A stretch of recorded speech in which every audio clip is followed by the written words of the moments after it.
The officer sat in the courtroom with a smug expression, his posture radiating the kind of confidence that came not from truth, but from a belief that no one would dare challenge him. His uniform was crisp, the badge on his chest gleaming under the overhead lights, but his eyes carried something darker, a quiet disdain for the man sitting at the defense table. This wasn't just another hearing for him. It was an opportunity to flex his authority, to remind everyone in the room who held the power. The murmurs from the gallery faded as the judge entered, yet the officer's smirk lingered, unshaken, as though the proceedings were nothing more than a formality. The man he targeted had done nothing in that moment to provoke him. Still, the officer's glances, sharp, cutting, were heavy with mockery. He whispered to the colleague beside him, and though the words were low, the intent was clear. It was the kind of mockery that wasn't loud enough to be objected to, but pointed enough for its sting to be felt. His lips curled into a half-smile as he leaned back in his chair, sizing up the man across the room not as an equal, but as someone beneath him. When the testimony began, the officer's attitude only grew more pronounced. Each time the defense spoke, he would let out a soft, derisive chuckle, just loud enough for those nearby to hear. He shifted in his seat deliberately, tapping his pen on the table as if impatient, as if this entire process was a waste of his precious time. His eyes darted to the jury with a knowing look, as though silently telling them that the words being spoken were irrelevant, that they shouldn't be taken seriously. Those who watched closely could feel the subtle venom in his behavior. It wasn't an outright insult, nor a dramatic outburst. It was quieter, more insidious, a form of public humiliation delivered through body language and tone. Every nod, every raised eyebrow, every sarcastic smirk seemed to chip away at the dignity of the man on the stand. The officer's conduct was less about law enforcement and more about performance, a performance meant to remind everyone that he believed himself untouchable. Even when the judge addressed him, his answers were curt, clipped, as if speaking to anyone in the room was an inconvenience. The gallery, though silent, could sense the undercurrent of tension. Some shifted uncomfortably in their seats. Others tried to avoid looking directly at him, as though eye contact might draw his scrutiny. It was as if the entire space had been pulled into his little sphere of dominance, where his voice, his expressions, his subtle gestures dictated the tone. The mockery became most apparent during cross-examination. The defense attorney's questions were met with exaggerated pauses, slow and deliberate responses that dripped with condescension. He tilted his head with feigned confusion, repeating questions back as though they were absurd, making the attorney seem foolish in front of the jury. Occasionally, he would glance toward the spectators, almost as if he was playing to them, seeking silent validation for his arrogance. In his mind, there was no risk. He had worn the uniform long enough to believe that his authority would shield him from consequence. His actions weren't born out of momentary frustration, they were calculated. He knew the man on the stand didn't have the same social standing, the same connections, the same institutional backing. And that imbalance was his weapon. It was why his smirk never faltered, why he leaned back in his chair as if to say, "This is already over before it begins." But beneath the surface, his behavior was drawing quiet attention. Not everyone in the room was intimidated by him, and not everyone was fooled by the performance. The arrogance that fueled his mockery was so blatant, so unrestrained, that it began to ripple through the atmosphere. What he didn't realize was that each sneer, each dismissive glance, each whispered comment was building something he couldn't see, an invisible tension that was about to change everything in a way he never anticipated. It happened quietly at first, so quietly that most in the room didn't even notice.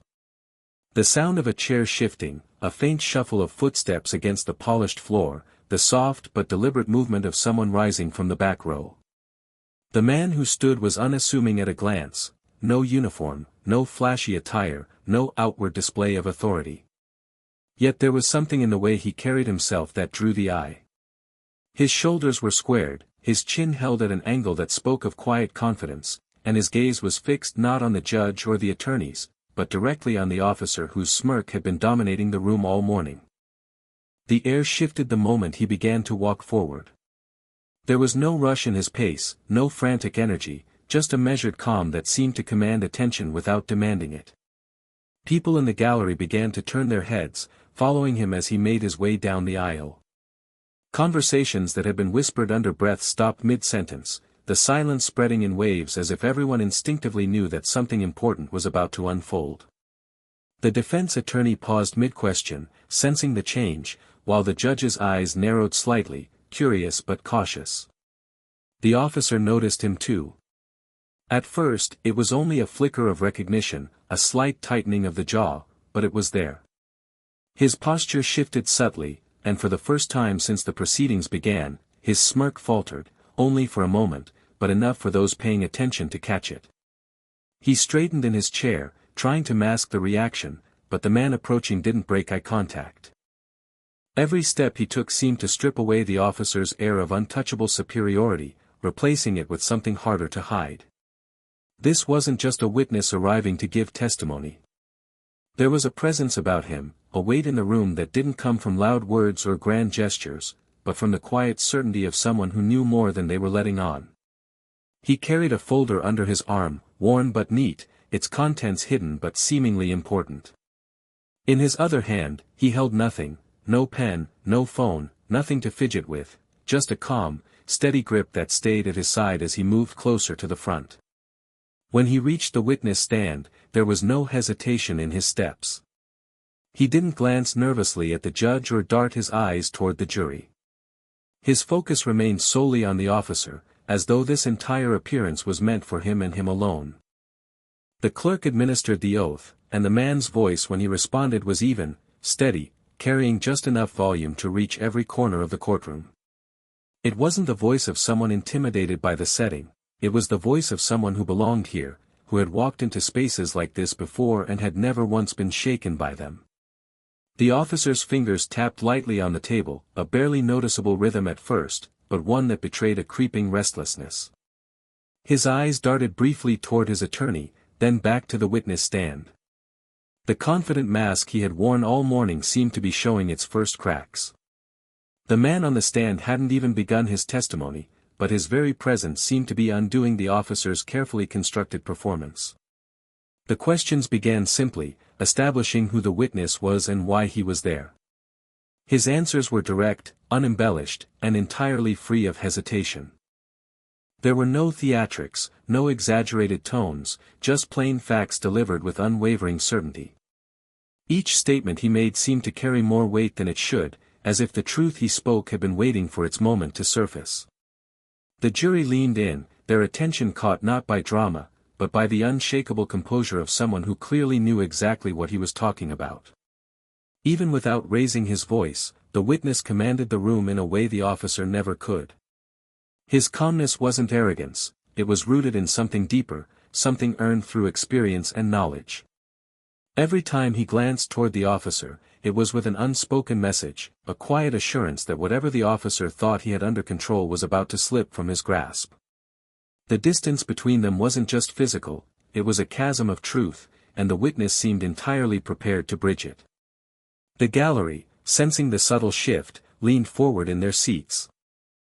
It wasn't the explosive confrontation some might have expected, but it was something far more powerful, the slow, steady dismantling of a facade, one truthful statement at a time. The officer, who had thrived on intimidation and mockery, was now faced with a presence he couldn't easily dismiss. This wasn't the kind of opponent you could smirk away or undermine with a sarcastic comment. This was someone who had come prepared, someone whose every word and every glance suggested that the balance of power in the room had already begun to change. When the call ended, the silence that followed was unlike any moment that had come before. It was not the ordinary pause of a courtroom moving from one statement to the next, it was a heavy, absolute stillness, as though the walls themselves were holding their breath. The phone was placed gently on the witness stand, the click of it meeting the wood echoing faintly in the charged air. No one moved at first. Even the scratching of pens had stopped, as if note-taking itself felt inappropriate in that moment. The officer sat completely still, his earlier energy replaced by a strained stiffness. His eyes were fixed somewhere on the table in front of him, unfocused, as if looking anywhere else might make the weight of the moment more unbearable. The smirk that had been so constant before had vanished entirely, replaced by a rigid line that seemed to strain under invisible pressure. His breathing was measured, too measured, like someone trying to maintain control while every instinct screamed to break it. The jury, who had been watching him all morning, now studied him with renewed intensity. Their gazes weren't filled with the same neutrality as before, there was a subtle change, a shift toward curiosity tinged with skepticism.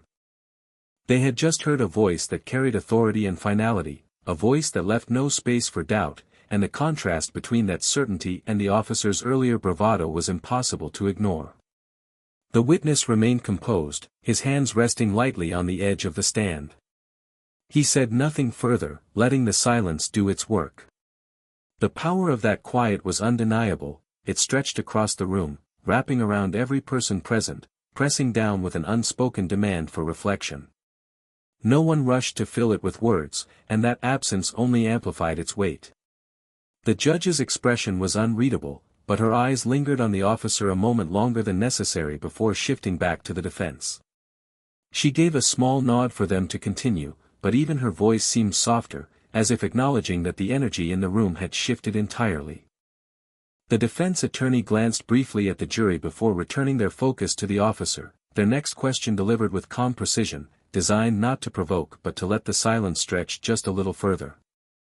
The officer answered, but his voice lacked the confident rhythm it had before.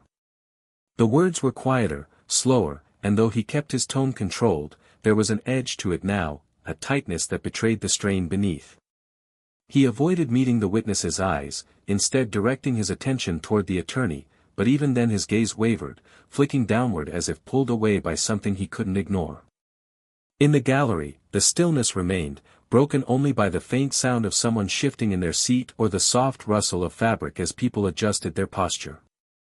It wasn't the kind of silence that came from boredom or waiting, it was attentive, almost electric, the shared awareness that something significant had just occurred. Every person in the room seemed to sense that they had witnessed a shift, even if they couldn't yet define it. The prosecutor scribbled something onto their pad, but their hand moved slower than before, as if even they were caught in the moment's gravity.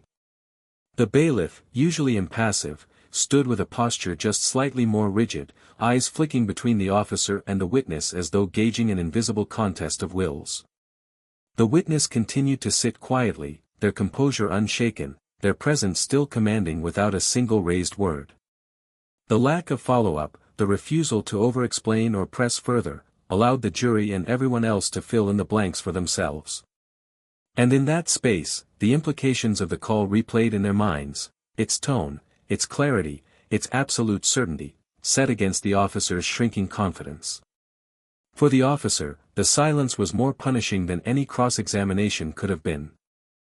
It left him exposed, with nothing to hide behind, no sarcastic remarks, no dismissive gestures, no performative laughter. Each second without sound was another second where eyes were on him, waiting, studying, comparing what they had seen earlier with what they were seeing now. The judge finally cleared her throat, a quiet signal that the proceedings would move forward, but even that sound didn't erase the lingering quiet. The air still felt thick, as if the weight of the moment had seeped into the very walls, refusing to be brushed aside. The tension remained, invisible yet tangible, coiled in every corner of the room, pressing down with a presence stronger than any outburst could have created. The defense attorney leaned forward slightly, their voice steady but deliberate as they addressed the witness. The next series of questions were aimed at clarifying the details revealed by the call, tying each statement back to specific events and claims made earlier in the trial. The witness responded without hesitation, each answer precise, leaving no ambiguity for the officer to hide behind. The words came like clean strikes, no wasted movement, no unnecessary flourish, just truth presented plainly for everyone to hear. The jury's attention was locked on the witness now. Some leaned forward in their seats, elbows resting on their knees, eyes tracking every word. Others sat perfectly still, their gaze shifting only to glance briefly at the officer before returning to the witness. It was clear that they were measuring the contrast, the calm, unwavering confidence of one against the unraveling composure of the other. The officer shifted in his chair, the movement small but telling. His posture, once so relaxed and almost cocky, had tightened. He sat straighter now, but it wasn't the proud, commanding presence he had shown before. It was the stiff posture of someone trying to hold themselves together. His jaw was tense, and though he tried to maintain an unreadable expression, the subtle twitch of his lips betrayed the strain. He clasped his hands together on the table, but the faint, involuntary tapping of his thumb against his knuckles made it clear he was not at ease. As the questions continued, the witness began providing small but impactful details, times, dates, statements, that aligned perfectly with official records. Each one was like another piece locking into place, forming a picture that left little room for interpretation. The officer's earlier claims began to look increasingly fragile in comparison, the gaps between his version of events and the evidence growing wider with every response.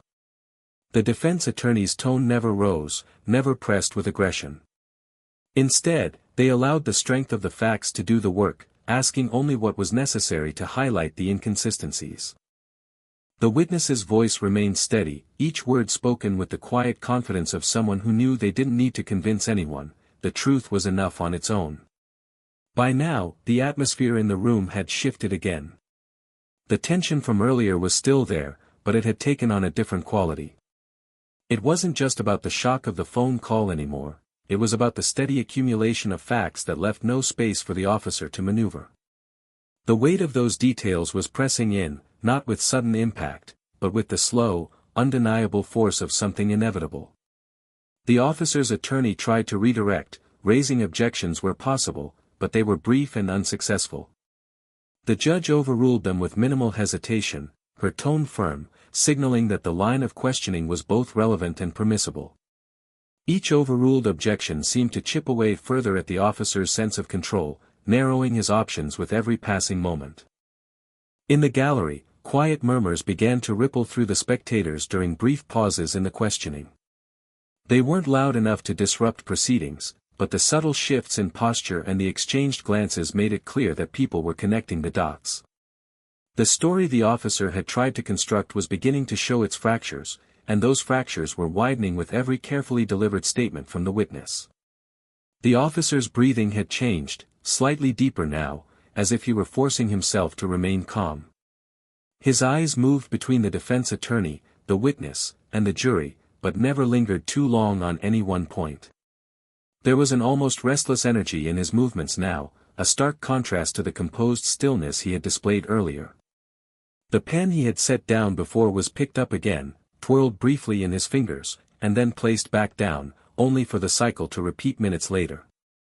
The defense continued to build their case methodically, drawing clear connections between the witness's testimony and documented evidence.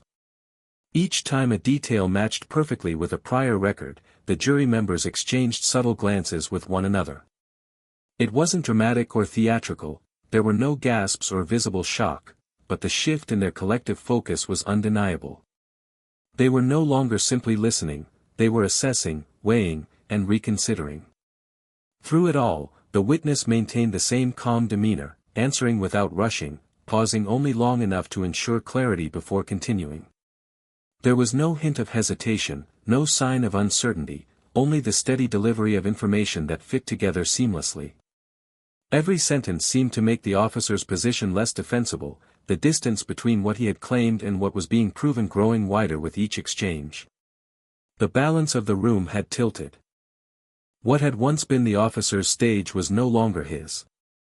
The authority he had carried so confidently earlier in the day had shifted, not in an instant, but through a series of undeniable truths that, once spoken, could not be taken back. The shift in the officer's demeanor was no longer subtle. His earlier confidence had dissolved into something far less controlled, and the signs were visible to everyone paying attention. His shoulders, once squared with a display of dominance, now sagged slightly.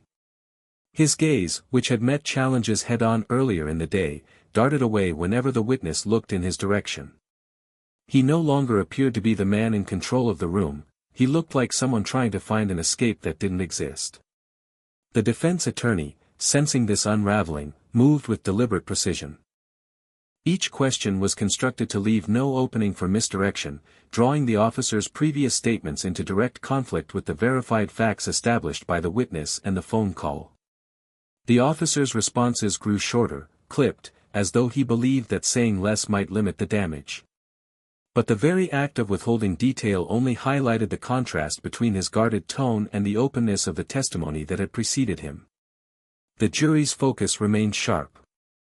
By now, their body language had shifted noticeably. No one leaned back in casual observation anymore.